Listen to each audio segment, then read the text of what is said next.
Imagina que un día, por arte de magia, desaparece el 90% de Internet. Uf, No solo tus redes sociales, sino tratados científicos, poemas, historias, todo. Pues algo así es lo que mucha gente cree que pasó en un solo día con la Biblioteca de Alejandría. es una imagen potentísima, ¿verdad? La idea de todo el saber del mundo antiguo, reducido a cenizas de la noche a la mañana. Casi un apocalipsis cultural. Exacto. Y esa es la pregunta que nos trae aquí. Todos hemos oído hablar del gran incendio de la Biblioteca de Alejandría, la catástrofe cultural por excelencia. Pero, ¿fue realmente así? ¿Un solo evento? Porque los documentos sugieren otra cosa. Pues mira, precisamente esa es la idea. Vamos a desmontar ese mito. Porque lo que nos cuentan las fuentes es una historia mucho más compleja y, la verdad, mucho más fascinante. A ver. La destrucción no fue un único evento, sino un proceso de decadencia lentísimo, agónico, que duró siglos. No hay un solo culpable, sino una combinación de muchos factores. De acuerdo. Una muerte por 1000 cortes, como se suele decir. Pero antes de meternos en la autopsia, vamos a situarnos. ¿Qué hacía tan especial a la Biblioteca de Alejandría? ¿Era solo un almacén gigante de libros, sin más? Para nada. Esa es la primera idea que hay que desechar. Se fundó en el siglo III a.C. por Ptolomeo I Sóter. Bueno, por recomendación de un erudito llamado Demetrio de Falero. ¿Mm? Y no era solo una biblioteca, era parte de algo mucho más grande. El Museum, el Templo de las Musas. Piensa en ello como el primer gran centro de investigación del mundo, un think tank de la antigüedad en toda regla. O sea, una especie del CERN o el MIT de la época, pero con túnicas y papiros. Exactamente esa es la idea. Era casi como una universidad moderna con presupuesto ilimitado. ¡Qué pasada! Tenía alojamiento para los sabios más importantes que vivían y comían a costa del Estado, jardines botánicos, un zoológico, salas de disección, observatorios. Y claro, la biblioteca era el corazón de todo ese complejo. La ambición era reunir todo el conocimiento del mundo en un solo lugar. Todo el conocimiento del mundo. Suena increíble, pero la logística de eso tuvo que ser una pesadilla. ¿Cómo conseguían tantísimos libros? Pues con una política de adquisición, digamos, muy agresiva. Agresiva. Sí. Por un lado, enviaban emisarios por todo el Mediterráneo a comprar cualquier rollo de papiro que encontraran, sin reparar en gastos. Pero el método más famoso, y también el más taimado, era su ley del puerto. La ley del puerto. ¿Eso qué era? Pues que cualquier barco que atracaba en el puerto de Alejandría, que era un hervidero de gente, estaba obligado a entregar todos los libros que llevara a bordo. ¿Todos? Todos, sin excepción. En la biblioteca, un ejército de escribas los copiaba a toda velocidad. Y aquí viene lo bueno. A ver. Se quedaban con los manuscritos originales para la colección y devolvían las copias recién hechas a sus dueños. ¡Qué listos! ¡Vaya tela! O sea, es el equivalente a que hoy el aeropuerto te confisque el portátil, te copie el disco duro y te devuelva una copia de tus archivos. Totalmente. Imagínate ser un mercader de Rodas orgulloso de tu copia de una obra de Eurípides. Llegas a Alejandría, te la quitan. Semanas después te devuelven una copia. Quizás ni te dabas cuenta, pero el original, la versión más fiel, se quedaba en Egipto. Era un sistema brillante para asegurar la calidad. Claro, así te aseguras tener siempre la mejor versión. ¿Y de cuántos rollos estamos hablando en su momento de más esplendor? Las estimaciones varían mucho, pero se suele hablar de entre 400.000 y 700.000 rollos. ¡Qué barbaridad! Y ojo, hay que aclarar que un rollo no es un libro como los de ahora. Una sola obra, como la Ilíada de Homero, podía ocupar varios rollos. Para gestionar ese volumen, de hecho, tenían dos sedes. La biblioteca principal, en el barrio real, el Bruquellón, y una biblioteca hija, más pequeña, en el templo de Serapis, el Serapium. Vale, el escenario está claro. Un centro de conocimiento sin igual. Vamos al grano entonces. Sospechoso número 1, Julio César, año 48 a.C. ¿Fue él? ¿Le colgamos el muerto? Aquí es donde la historia del gran incendio empieza a hacer aguas. Lo que ocurrió es que César, durante la Guerra Civil Romana, se vio asediado en el Palacio de Alejandría y en una maniobra desesperada ordenó quemar sus propios barcos en el puerto. Una táctica de tierra quemada, o bueno, de mar quemado en este caso. Correcto. Pero el fuego, con el viento del mar, se descontroló y se extendió a los edificios del puerto. Y sí, alcanzó unos almacenes que estaban cerca del puerto y que contenían libros. El historiador Séneca habla de unos 40.000 rollos que ardieron. Un momento. Vale. No quemó la biblioteca principal, pero 40.000 rollos es una cifra brutal. Para la gente de la época, eso no se sintió como el fin del mundo igualmente. No nació ahí la leyenda. Es una observación excelente. Y tienes toda la razón. Fue una catástrofe cultural de primer orden, sin duda. Pero aquí está el punto clave. Este fuego no destruyó la gran biblioteca del Museum, que estaba en otra parte de la ciudad. Ajá. Lo más probable es que se quemaran depósitos de rollos para exportar o copias en espera de ser catalogadas. Fue un golpe durísimo, por supuesto, pero no fue el fin. La institución siguió funcionando durante siglos. César queda, digamos, absuelto del cargo principal, pero culpable de un grave incendio accidental. De acuerdo. César inicia la tragedia con un daño colateral masivo, pero no es el autor del golpe final. Entonces, si él no fue, ¿qué pasó en los siglos que siguieron? Porque me da que Roma, una vez que controló Egipto, no le puso el mismo cariño a la institución, ¿no? Has dado en el clavo. Lo que pasó después fue un declive lento y doloroso. Con el dominio romano, Alejandría empezó a perder prestigio. El foco del poder se fue a Roma, y con la pérdida de prestigio llegó la negligencia.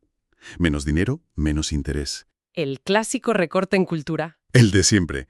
El emperador Caracalla, en el año 215, como castigo a la ciudad por una sátira, retiró las subvenciones a los eruditos del museo, les quitó sus privilegios y, en la práctica, disolvió la comunidad intelectual. Un golpe directo al cerebro de la institución. Totalmente. Y luego, el golpe físico, el que probablemente fue el verdadero fin de la colección principal, llegó en el 272. ¿Qué pasó ahí?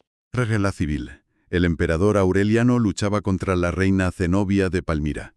Aureliano reconquistó Alejandría y en el proceso destruyó gran parte del Bruqueion, el distrito real donde, recordemos, estaba la biblioteca principal. ¡Qué terrible! Es el clásico ejemplo de cómo la cultura se convierte en una víctima silenciosa de las guerras por el poder. Nadie escribió, hoy hemos destruido la biblioteca. Simplemente arrasaron un barrio y la biblioteca estaba dentro. Exactamente. Las fuentes antiguas ni la mencionan en esa destrucción, lo que ya dice mucho. Probablemente ya no tenía la importancia de antes. Es casi imposible que sobreviviera la aniquilación de todo un distrito. Este, muy probablemente, fue el verdadero final. No en un incendio legendario, sino aplastada y saqueada en medio de una guerra. Es fascinante. Pero si la biblioteca principal se desvaneció así, ¿qué pasó con la biblioteca hija del Serapeum? Su final, por lo que he leído, fue mucho más violento, ¿no? Mucho más. Aquí entramos en el tercer acto de la tragedia, el del fanatismo religioso. Nos vamos al año 391. El cristianismo ya es la religión oficial del imperio. Y el emperador Teodosio ha emitido un edicto contra el paganismo. Malos tiempos para los dioses antiguos. Malísimos. El patriarca de Alejandría, un tal Teófilo, que era muy celoso, vio su oportunidad. Con el respaldo imperial, incitó a una turba de cristianos a atacar el último gran bastión pagano de la ciudad, el templo de Serapis, el Serapeum. ¿Y la turba asaltó el templo? Lo asaltó.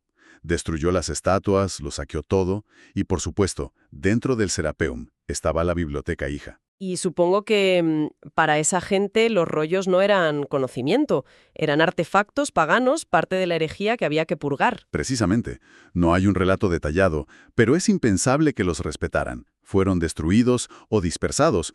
Este evento, la destrucción del Serapeum, es el que a menudo se confunde con el gran incendio final, porque fue muy violento y simbólico. Pero para esta fecha, la biblioteca principal ya llevaba más de un siglo en ruinas. Y este clima de tensión culmina unos años después, en el 415. Con el asesinato de Hipatia. Exacto. La filósofa y matemática Hipatia, una de las últimas grandes mentes paganas de la ciudad, fue brutalmente asesinada por otra turba cristiana. Su padre, Teón, pudo ser el último director del Museum. Su muerte es el símbolo del fin de la ciencia clásica en Alejandría. El conocimiento antiguo se empezó a ver como algo peligroso. Entendido. Tenemos el golpe accidental de César, el largo declive romano, la destrucción por guerra de la biblioteca principal y el asalto religioso a la hija. Pero nos queda un sospechoso, la historia de que los libros se usaron para calentar los baños públicos. El mito de la conquista árabe. Es una historia muy pintoresca y muy persistente, pero es solo eso, un mito. A ver, cuéntala.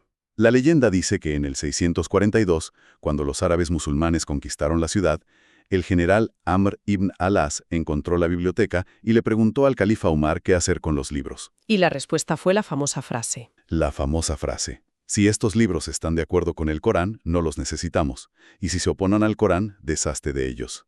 Y supuestamente, los rollos se usaron como combustible para los baños públicos y tardaron 6 meses en quemarlos todos. Suena una historia demasiado buena para ser verdad, casi propaganda. ¿Y por qué se inventó esa historia 600 años después? ¿Era propaganda antimusulmana de la época de las cruzadas? Es una pregunta clave. Y sí, lo más probable es que lo fuera. La historia aparece por primera vez en el siglo XIII, 600 años después de que supuestamente ocurriera.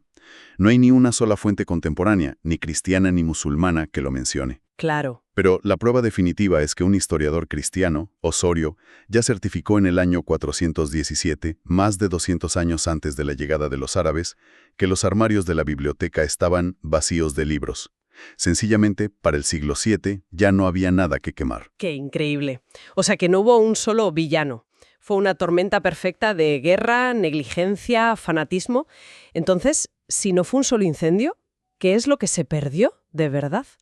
¿Se puede cuantificar? Es imposible dar una cifra. La pérdida fue una desintegración, una combinación de todo eso. Fuego, guerra, saqueos, negligencia, censura y el simple deterioro de los papiros, que son muy frágiles. Una muerte lenta. ¿Y se perdieron obras únicas que habrían cambiado la historia? Aquí hay un matiz importante. No se perdieron necesariamente las únicas copias de obras fundamentales como las de Platón o Aristóteles. Esos textos sobrevivieron porque había copias en otras bibliotecas, como la de Pérgamo o las de Roma, y más tarde fueron preservadas por monjes en monasterios. Entonces, si las obras más famosas se salvaron, ¿cuál fue la verdadera tragedia? La verdadera tragedia fue la pérdida de todo el universo de conocimiento que rodeaba a esas grandes obras. Se perdieron, por ejemplo, los cálculos originales de Aristarco de Samos, que propuso un modelo heliocéntrico 1800 años antes que Copérnico. 1800 años. Sí, sobrevivió un resumen de su idea, pero el trabajo completo, sus datos, se esfumaron. ¿Cuánto habría cambiado la historia si esa idea no hubiera tenido que ser redescubierta casi 2000 milenios después? Se perdieron obras literarias de las que solo nos quedan fragmentos, como la poesía de Safo, de quien conservamos 650 versos de los casi 10.000 que se cree que escribió. Es como tener solo el tráiler de miles de películas. Exacto. A mí siempre me ha obsesionado la idea de los comentarios perdidos. Tenemos la Poética de Aristóteles, que analiza la tragedia, pero se perdió su segundo libro, que era sobre la comedia. ¿Qué daríamos por leer el análisis de Aristóteles sobre lo que nos hace reír? Sería increíble. Y quizás lo más doloroso, se perdió un vasto compendio de conocimiento de otras culturas, egipcia, persa, babilónica, que había sido traducido al griego. Se perdió sobre todo el acceso centralizado al saber, la capacidad de tener en un solo lugar textos de todo el mundo para compararlos y construir sobre ellos. Si la historia real es tan compleja, una muerte lenta y triste, ¿por qué seguimos tan obsesionados con la idea de un único y gran incendio? Porque un gran incendio es un símbolo mucho más poderoso. La Biblioteca de Alejandría se ha convertido en un mito sobre la fragilidad del conocimiento. La imagen de las llamas devorando libros es una advertencia mucho más potente sobre los peligros del fanatismo, la guerra y la indiferencia. Es una metáfora perfecta. Por eso la nueva Biblioteca Alexandrina, inaugurada en 2002, es tan importante. Es un homenaje a ese espíritu. Es una lección que parece que nunca terminamos de aprender. Nunca. Y hay una reflexión final que plantean algunos historiadores y que a mí me parece fascinante. Dime. Más allá de los libros, algunos sugieren que la destrucción de la biblioteca no fue solo una pérdida de información, sino un auténtico trauma para el pensamiento occidental. Un vacío que nos obligó, por ejemplo, a ver a filósofos como Parménides solo a través de los ojos de Platón, porque las fuentes originales que lo matizaban o contradicían desaparecieron. ¡Ostras! Esto nos deja con una pregunta muy inquietante. ¿Cuántas de nuestras verdades actuales están construidas, sin que lo sepamos, sobre los fantasmas y los silencios de un archivo perdido?